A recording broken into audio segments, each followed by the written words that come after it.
visited with Jerry Jones a little bit earlier. He's alluded to a trade.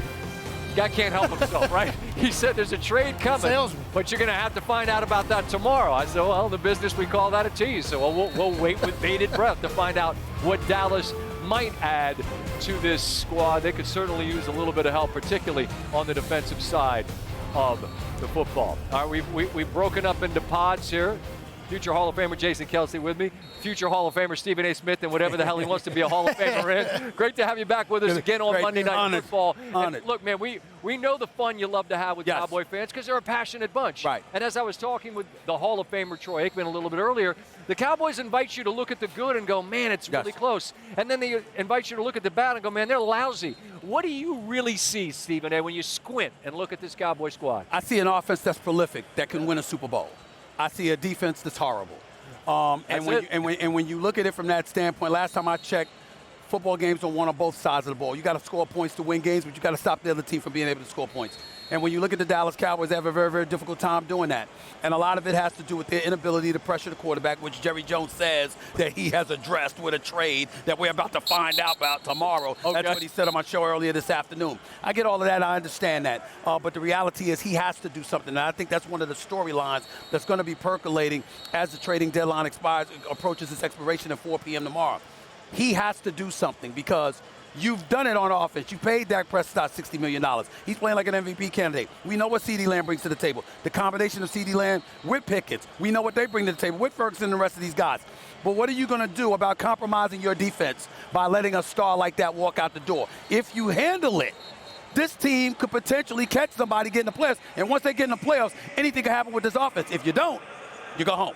Jason, when a team struggles that way, and I look at, say, Cincinnati with these historic outputs offensively and the defense just not able to carry their end of it, it's not that bad here defensively for Dallas. But when the good is good on that one side and the bad's bad, you're second to last in points. How does that live in a locker room among a really competitive men? Well, I mean, first of all, it ain't far away from Cincinnati bad. Like, this is a pretty bad defense. Yeah. And, I mean, offensively, you just come in every single game knowing you got to perform and you got to score with every opportunity. You got to maximize those opportunities.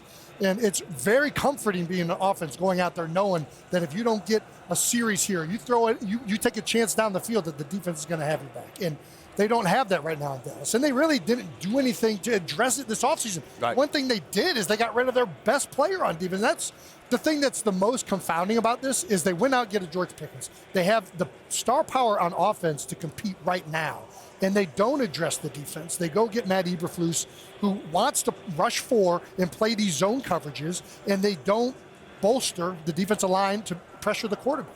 I know there's the championship drought, which is the thing that looms above this. January 28th, 1996. It's been a long, long time. 29 years. And you've seen other people. You've seen a division rival, Philadelphia, go out and win a couple in the last little bit here.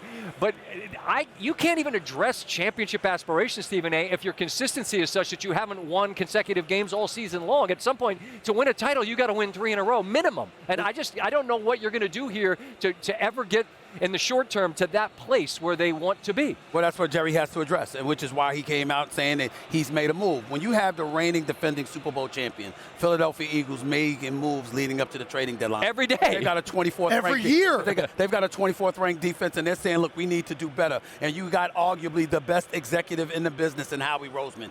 You've got to counter that by doing something and not standing still. And what makes it more inexcusable is when you're paying your quarterback $60 million and when you're paying your receiver $36 million, is when you've got a high-powered offense that is considered prolific by anybody who knows football. You have to address that. You can't sit idly by and live off the headlines, live off of Jerry World, as fantastic as the stadium is, and all the allure that comes with being a Dallas Cowboy. At some point in time, you got to answer the call. In 1996, when the Dallas Cowboys last won the Super Bowl, 81% of the leagues, consisting of 1,700 players plus in this league, were not even born. Right. That's how long ago it's been since the Dallas Cowboys have won. And I didn't even bring up the fact that they haven't been to an NFC championship game since that time. At some point in time, it's got to sicken you, and you got to answer. And hopefully with Jerry, when it comes to this defense, that's what he's feeling like, so he can address it. What's amazing is that despite all of that, which is, you live in the opinion space, but everything you just said is is a fact. And despite that fact,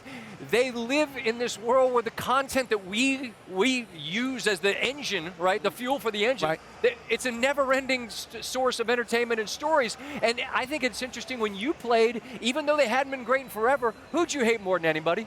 Oh, the Dallas Cowboys, no question. Why is that?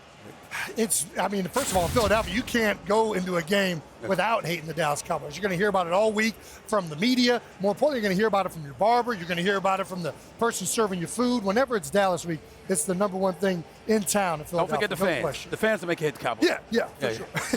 I think there's something to almost admire about your ability to live in that space where you're still despised, despite the fact that Philadelphia's won a Super Bowl since then. Washington hasn't, but they've been to an NFC Championship game as recently as last year, although we know it's a lost season due to injury. I just think it's a fascinating concept of what they are. It's fascinating because you have a billionaire who will, on the record, like he did with me this afternoon, said, I'm going to stir up some stuff.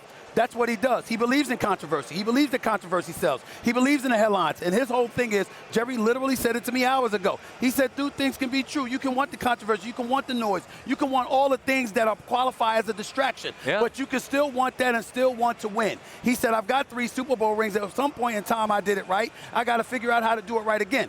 I'm saying it's been a long time since that has happened. A lot has changed. And you've got to get to a point where it's not easy to smile when you're losing and you got as much talent as you have. The Dallas Cowboys have 9 teams ahead of them in the NFC, the entire NFC North, 3 teams in the NFC West, and of course the Philadelphia Eagles in your own division. You got to handle your business. And part of doing that is making sure you improve this daggone defense.